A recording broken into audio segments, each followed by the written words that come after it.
Hey guys, Almost Geek here. Hope you're doing well. Apologies for the lack of videos, just haven't been feeling up to it. Um, I've been waiting to. I've been meaning to make a video of this for quite a while now. I've had it for a few weeks now, a week or so. But yeah, this big slab of aluminium is a Mac Pro, the first generation ones, and this in particular is a 5.1. This is the one that everybody is looking for when it comes to Mac Pros, the model that you want. Um, so just to give a few details of it first, this is probably the best deal I've ever got in terms of computers, because this only cost me £20. Yes, £20 for this absolute monster of a computer. So just as we look through the front here, I do like the design of these. I think they look really good for how old they are, and they've aged really well. There actually was a company called June Case or something, and they made a new like a ATX version of not this case, but the 2019 Mac Pro, with the one with the expensive wheels, and the handle that's metal that goes through the chassis like that. But they also had a faceplate which mimicked this cheese grater first generation Mac Pro. So this is actually the first Mac I've owned as well, so do bear in mind later on if I mess up on some things. If we look here, we've got two DVD slots here. If I can open the flash here, there you go.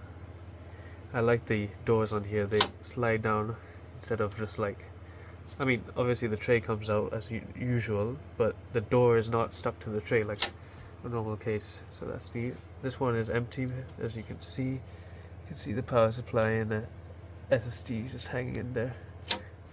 I'll go into that a bit later. You can see kind of faintly one of the cooling fans here, another one here with a tiny speaker in the corner. Here we don't have much front I/O, but it is, at least it's got some of the importance, like the headphone jack and two USB 2.0s. No 3.0 on this machine. This is 2010 model after all, mid 2010 I think. Yeah. Here's the Firewire. I think what this is, Firewire 800 it's called. I'm not very good with these older ports, but do correct me if I'm wrong. We come to the side here.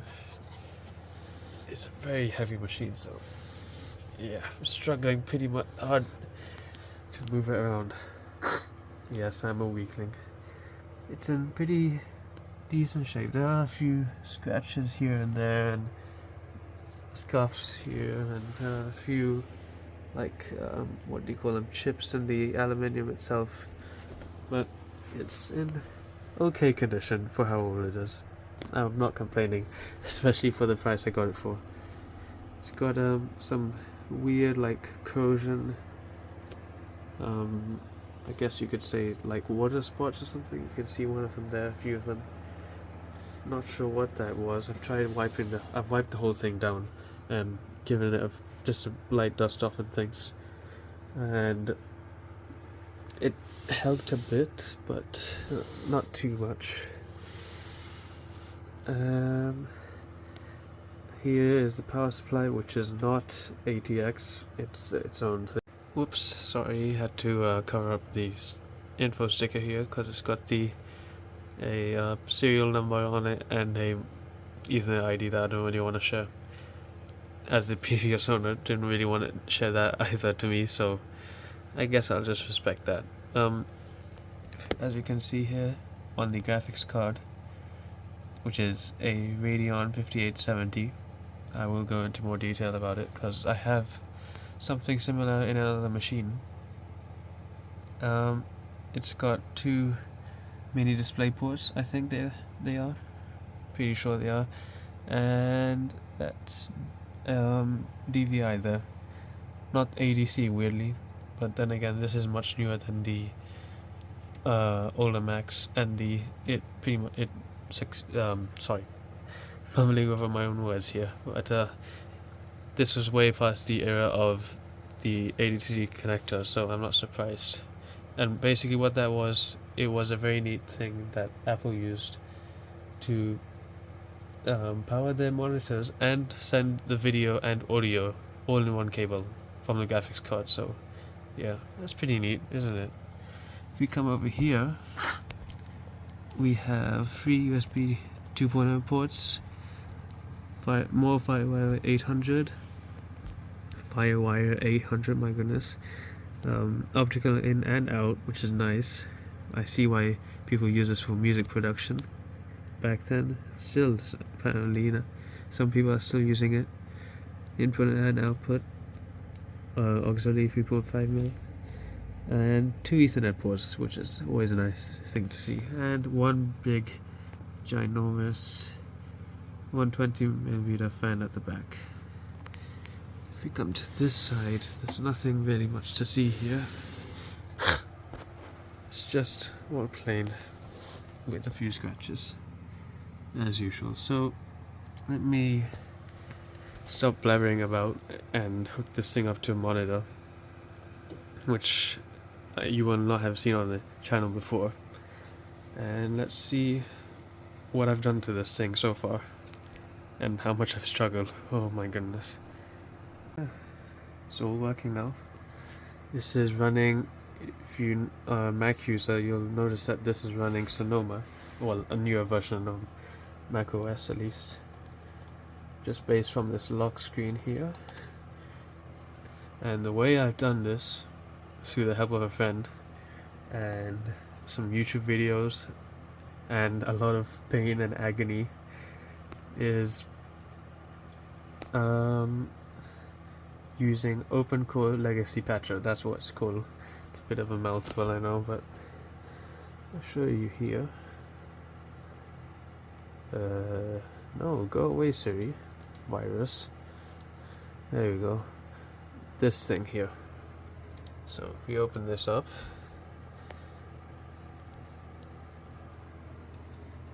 there you go. So basically what that program does, it allows your ancient, outdated, according to Apple, piece of crap to run on the newer operating systems. So this is running Sonoma, which is, I believe, the second most recent one. I think the latest one is Sequoia, which I'm kind of wary about trying because I've already had enough issues just with Sonoma itself. And going into this is why I haven't actually installed anything on this, because it's just been so much of a headache. So this is kind of a help video as well as a initial overview.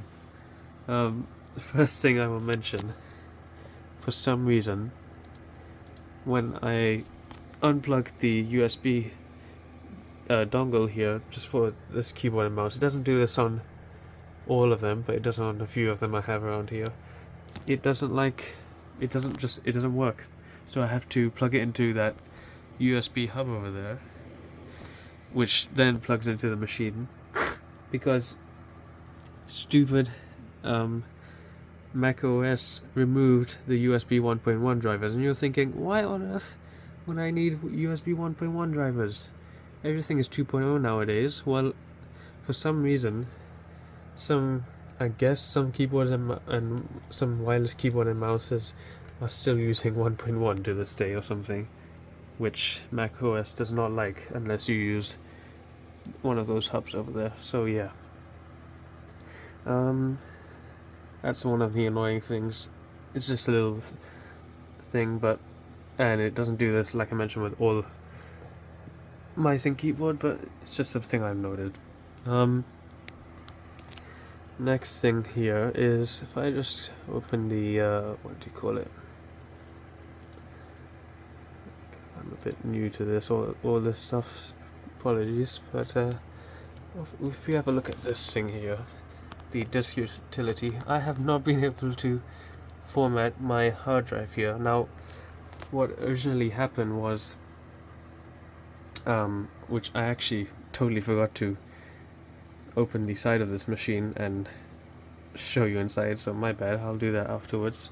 I originally put this 500 gig hard drive in it. It's a very old 2008 thing, I think must be older than that. It's really loud as well, louder than the machine. And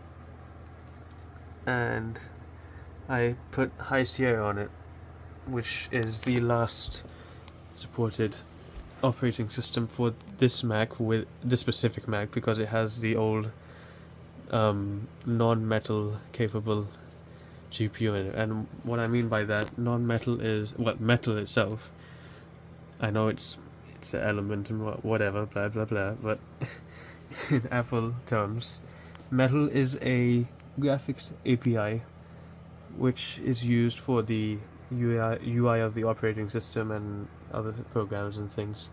And this graphics card in that machine, the 5870 Radeon, does not support it, so that's why it was not. I was unable to get it to run Mojave, whatever you pronounce it as.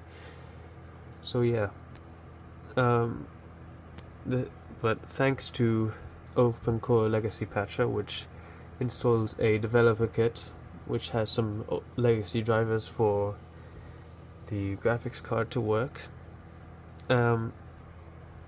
it's all working fine now, even though it's not supposed to be running this operating system at all, just because of the graphics card and because Apple said so. But yeah, so back to this stupid thing. I literally just can't erase it. Like, if I go over here and click erase, have a look what happens. Yep, every single time. I don't know why it does this, but yeah, it's a big shame and it's very annoying. But yeah, I'm glad it's all running, in the sense that it's mostly working. If I just open Safari here, it runs perfectly fine. It's like I'm using my main machine right now. We show. And this is, by the way, it has built-in Wi-Fi and Bluetooth, which is nice. And airport, I believe you call, what was it called? That airport thing that iPhones and Apple products use. I'm not familiar with all that stuff. Sorry about that, Android user. Yeah, plays just fine. Temps are amazing. 39 degrees on a double CPU machine like this. That's insane. My Xeon machine upstairs in the loft, it does around 60 degrees on idle, and it gets up to 90, not 90, I'd say 85ish on under load.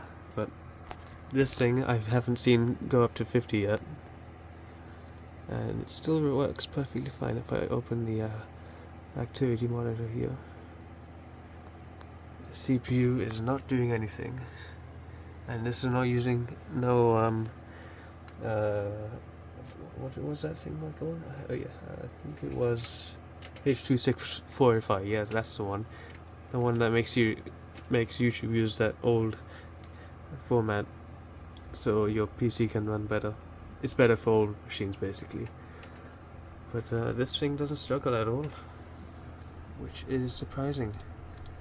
Even if you look at GPU usage here, nothing's going on, so that's cool.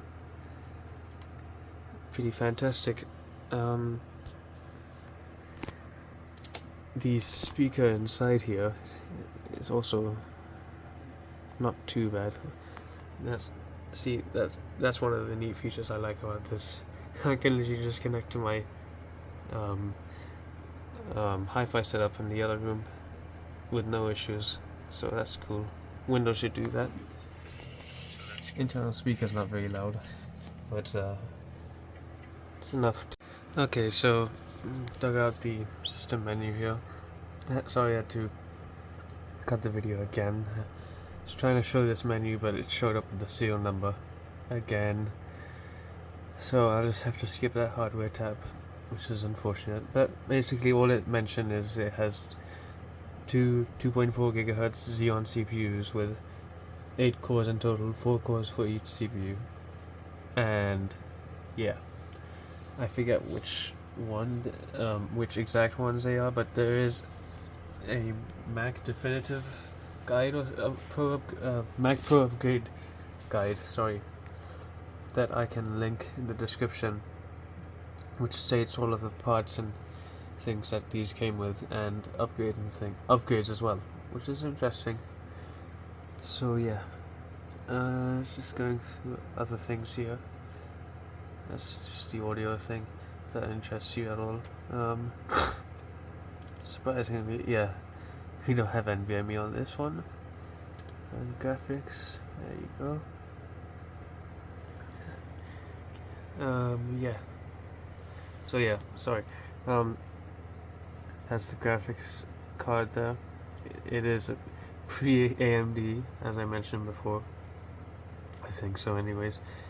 PCIe 2.0 on this machine, and the card itself is 2.0, I think.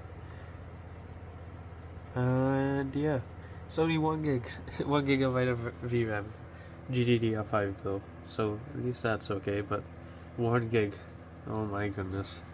And it's by far the hardest running thing in this computer. It's always a bit noisy, and there's the most heat out of the back comes from the GPU exhaust. So yeah, that's funny. What else is here? It's just power settings, parallel SCSI, that's the card again. Printers. That's a bit more interesting. That's the chipset in this thing, ICH10. Not storage controller, I mean, my goodness me. And that's the drive I'm using. It's a Patriot SD, nothing special. And as I mentioned before, it's up here in the DVD area, which I will show you once I open the system up. And yeah, storage again, this thing doesn't have that. And if we come here, that's your USB 2 in here. So yeah, and unfortunately that's literally all I can show you with it for this PC. I have nothing else on here. If I come over here, I do have Steam on it, but I don't think I have anything installed, just because of that disk issue I've been having previously. If I can fix it based on comments and stuff, I will be happy to make another video of running games on this thing, because it would be nice to see how this thing does in terms of gaming performance right now, and after I do some upgrades, because I do have that plan. I want to keep this machine, and I think it'd be pretty cool to just have mess around with some stuff on my machine here. But if I show you Mac games that can run only on Mac OS, the list is much smaller. So yeah, that's a bit of a shame. That's not much for sure. Nothing that I regularly play. I was playing these two earlier, but Farming Sim I played earlier, and I doubt any of the other games that I play, like Battlefield 5 and stuff, will run on this. But I'll do some research and see what can be done about that. There must be a way to. If not, I can just do the boot camp thing, which basically is it's like a feature in Mac OS to allow you to run Windows as well, install onto either your same drive or another drive or whatever. I can show you quickly here, but close this stupid thing. Get out of here, boy. Get out of here. And you go to here, There you go. That's basically what that does. So yeah, that would be interesting to mess with, but going back here, I had something I wanted to show you guys. I'm trying these two here, but I can't get my loft PC to wake up with Magic Packet for some reason, so I need to deal with all of that. But I should be able to control that machine from here with no issues, which will be very cool if I can get it to work, that is. And this thing here is just to you can basically remote desktop to this machine with one of these viewers. I mistakenly installed it on this machine, thinking it was like a client or something, but oh well, whoopsie daisy. And nothing else really. I guess I can show you Roblox if you guys are into that, but I can also show you this. I know some people play these in schools and stuff when they're bored in their ICT classes, but this thing handles it just fine, as expected.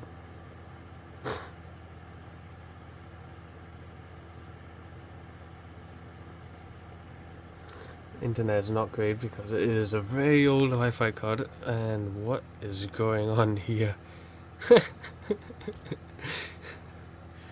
What? Okay, then never mind.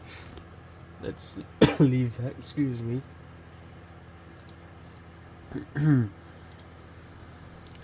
And let's go here.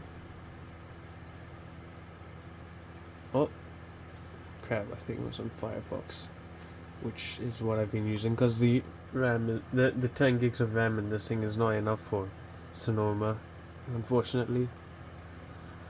It's a bit of a shame, but I guess it was bound to happen.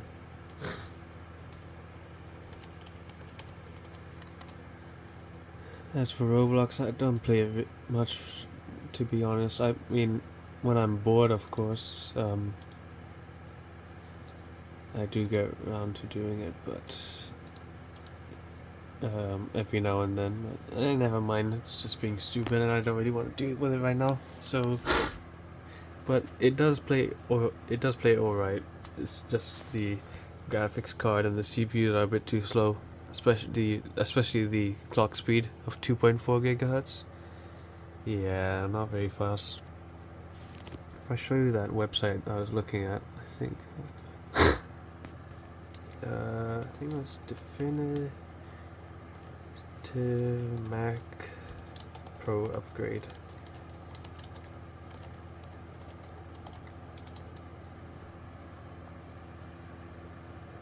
Yeah, this guy. I've been watching his videos lately just to get some idea on on this machine itself, just to get some information and some potential plans for upgrades. And I think it would be very useful if anybody is looking for one of these machines as well, because there are some things to look out for sure. These things are quite complicated, of course, Macs being Macs, I guess, but yeah, now that I've shown you some stuff, I guess I might as well just move this stuff away and show you the inside, and then I'll wrap up the video. It's been a bit too long already, sorry about that. And time to go get rid of this. Okay, so as promised, time to open the side panel here, which should be a bit warm inside, but that's the good thing about this machine, as you'll see in a bit. Whoopsie daisy. My clumsy self. I'll show you the side panel afterwards. It's got some interesting things on it. Let me turn on the flash here. That's the card there I was talking about, the 5870. It is a big boy, that's for sure. I have cleaned up I've done a light clean, I guess you could say, of them inside. It's still a bit dirty at the fans and things, but it's alright.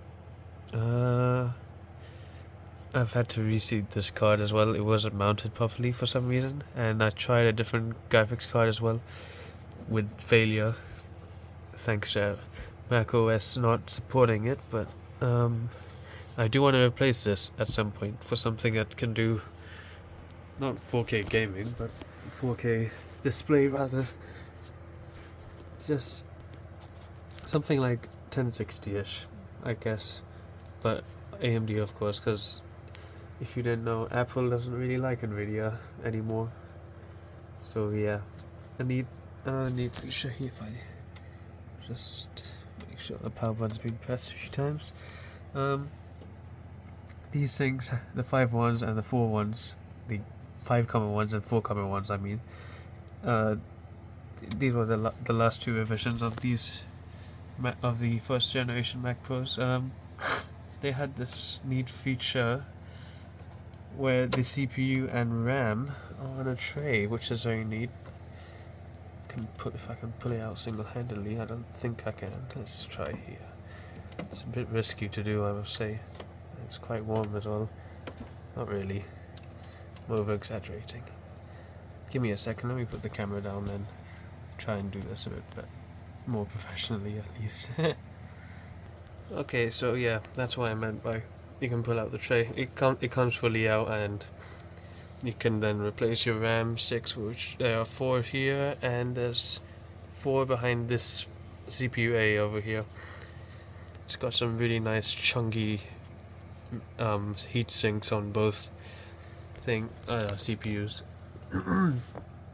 And another thing I've learned from telling between 4 ones and 5 ones is the screw hole positioning.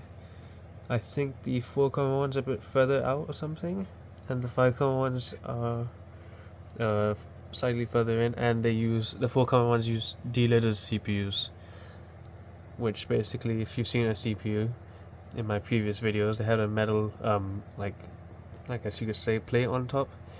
You have to remove the plate to replace the CPUs, which is annoying. I hope this one, I'm pretty sure this is a 5 one, but if this is a 4 one, I will definitely not be replacing the CPUs in this thing, just because of that, because it is a headache and I don't have the tools or the courage to basically rip the skin off a CPU. So yeah, if I push this back in here, which I can try and do single-handedly, basically I have to push these handles in like that and like that, and then just give it a little push afterwards to make sure it's in. Poor knuckles. It's a bit dusty in here and stuff. These are hard drive carriers, if you're wondering, with captive screws and nice noise soundproofing, I guess you could say, vibration proofing or whatever you call it. And it works really well because I do not feel the hard drive running, which is up here, and it's quite warm actually. And there's supposed to be a 4th one here, but it's missing. Let's see, another neat thing here. When you want to replace a GPU, you just press this button, which unlocks the PCIe lock here, and it just lets you, and then you can just take out your GPU just as is. As you can see, that's where the GPU power comes from. Really dusty in there. I need to clean this out properly. Only 2 6-pins, which is annoying because this thing is a 980 watt. It has a 980 watt PSU. Oopsie daisy, nearly dropped the side panel behind me. And it's really beefy, but for some reason they decided to route the PCIe cables through the motherboard, which is really not nice. It wasted potential in my opinion. Some people have done like hacks to try and get more power directly from the GPU, but yeah, trying to pull this thing off to show you where the DVD drive and the SATA thing are.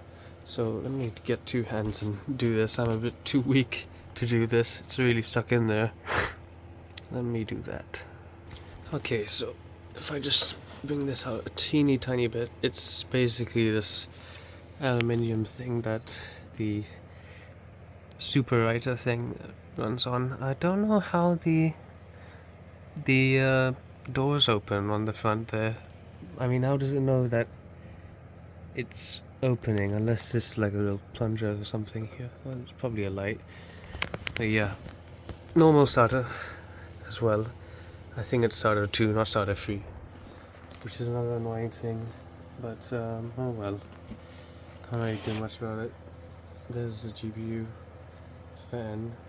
No, it's GPU fan. Excuse me, PSU fan.